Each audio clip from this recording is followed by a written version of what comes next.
You know, people have a tendency to fear the unknown. And since the American people know very little about Muslims, and then it's kind of a natural reaction to them to think that Muslims in general are terrorists. And as I just stated, I've been a Muslim for 50 years, and I've never terrorized anyone. Right.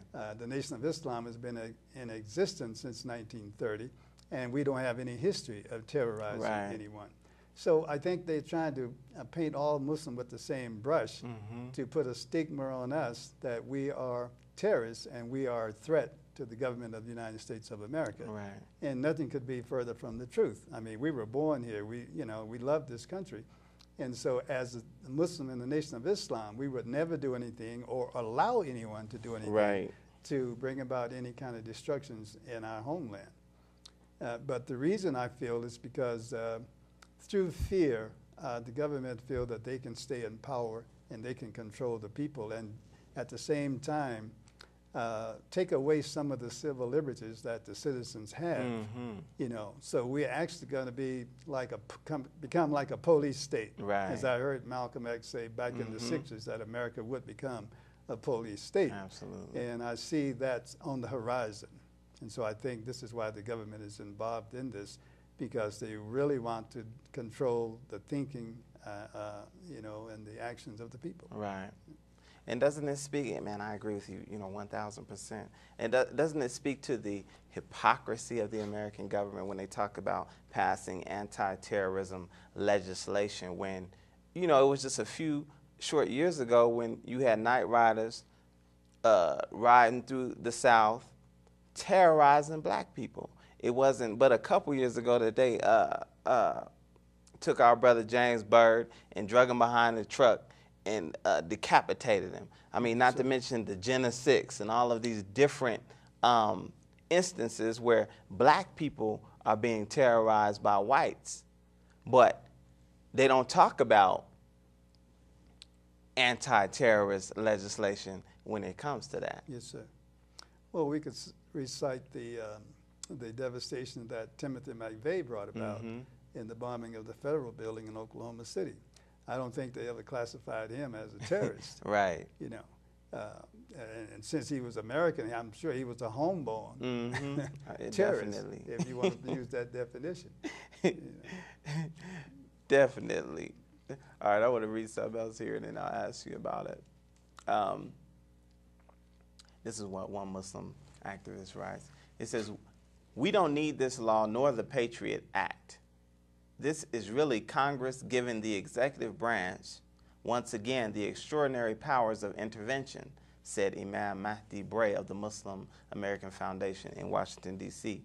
And actually, despite the fact that the Democrats claimed they would try to rein this president in because of the politicalization of national security, that in an election year they, Democrats, are willing to put the rights of Muslims and American citizens on the altar of political expediency, primarily to give the appearance that they are keeping America safe. Well, that's the hypocrisy of politicians. Politicians speaks to what is expedient. They say whatever is necessary in order to get the votes. Right. You know, and the Democratic Party was supposed to bring the troops home when they got in power, and we see that this hasn't happened. Right. They are still allowing the president to, helping the president to really keep the war going by releasing more and more funds that he can keep the war going. Right. So it's all about politics. It's not about human life and human suffering.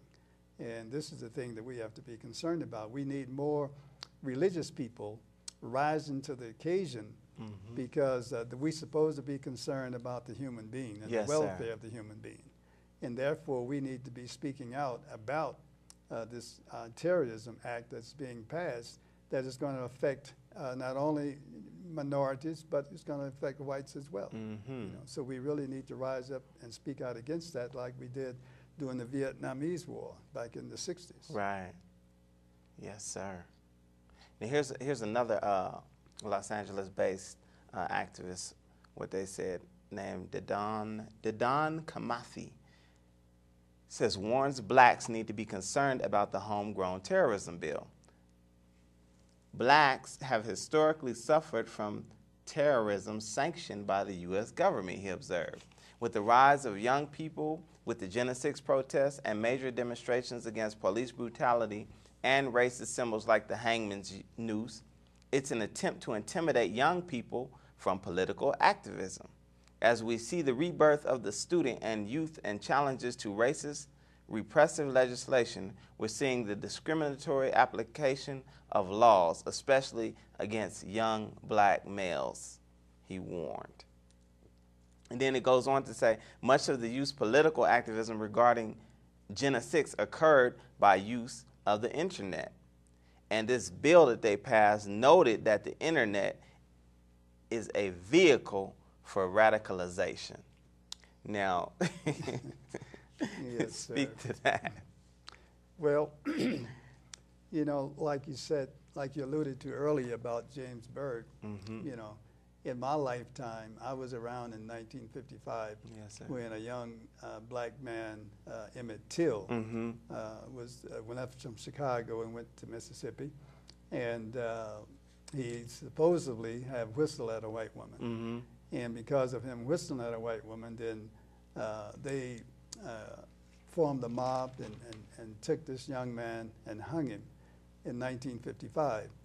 And during the 60s, when our people started marching for their civil rights, then we had fire hoses turned on us, we had dogs sicked on us, police was beating men, women, and children, and that was an act of terrorism on black people back there in the 60s. Absolutely. And so I think they're trying to bring the 60s back, only with a little more scientific methods now, kind of do it, you know, politically, through the arena of politics and the Patriot Act that they're supposed to have, that's supposed to give protection to the American people, but it's really taking the civil liberties and the freedoms that the American people have.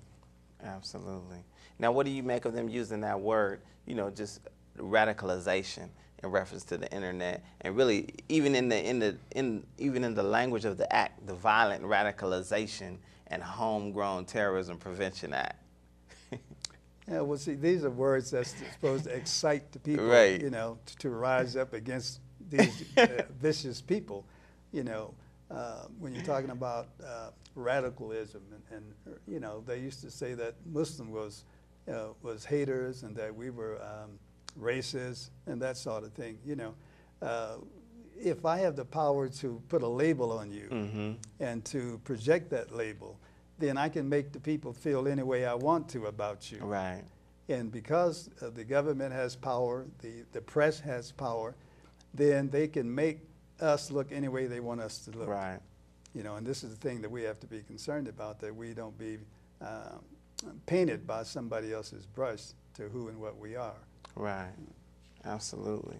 And, you know, and I would encourage all of our viewers, especially young people, to really look at what these people say in the language that they use in referring to black people, because that's really what they're referring to, minority groups and groups who don't necessarily agree with them. Because even if you look up the word radicalization, a lot of times it doesn't even mean what they say it means. If you go to the root of the word, radical comes from the Latin radicalis, which means to go to the root or the origin. So if this is an act that's going to prevent radicalization, then we really need to look at them. They want to prevent us, our youth, whomever would seek knowledge, to go to the root and find out why it is that these acts are being passed, the truth of it. Because like I stated before, you know, the last so-called act of terrorism was nearly 6 years ago. Yes, sir.